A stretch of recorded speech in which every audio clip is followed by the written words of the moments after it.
the question that's come in on Facebook. So couple Jain says that he bought a resale property but did not deduct the 1% TDS. Now the IT department has sent him a reminder for it. However, his seller has already shown this amount in his income and has paid tax on it. What can couple do now? That's a very difficult problem over here, but this is something that a lot of people are facing nowadays. Exactly, because I think it has not become as known as it should have been. It's not percolated down that you have to pay the law is there, 1% TDS. And you are required to deduct 1% TDS from the consideration that you pay to the seller. So first of all, you don't pay it from your pocket. You are only deducting it from the consideration.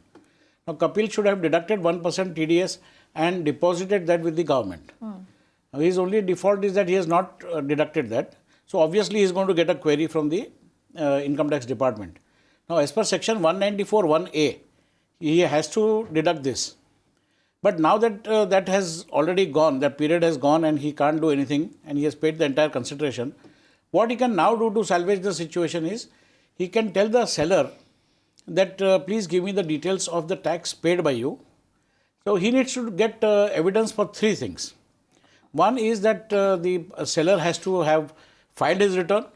He should have included the capital gains amount in the return, and he should have paid the taxes on that. So if the three things are complied with, then he will be able to, he can show that, and this he can show it by way of a certificate from his chartered accountant or some other tax professional. Now, Pannkaj, what you're saying is probably possible in an ideal world. Yeah. Now, I don't know whether Kapil has bought property on resale over here or whether he's bought it directly from the developer. But what if the seller, whoever is the seller in this case, is not willing to give those tax documents that you're talking about to Kapil? Then what can he do? Then unfortunately, you will have to pay 1% plus the interest from his pocket.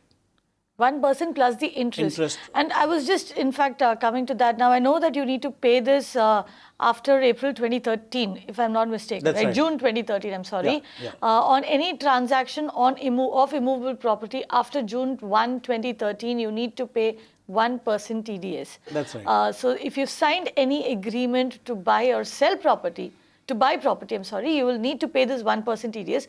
Now, tell me this. If you have not paid it, like you said, you will have to pay a penalty.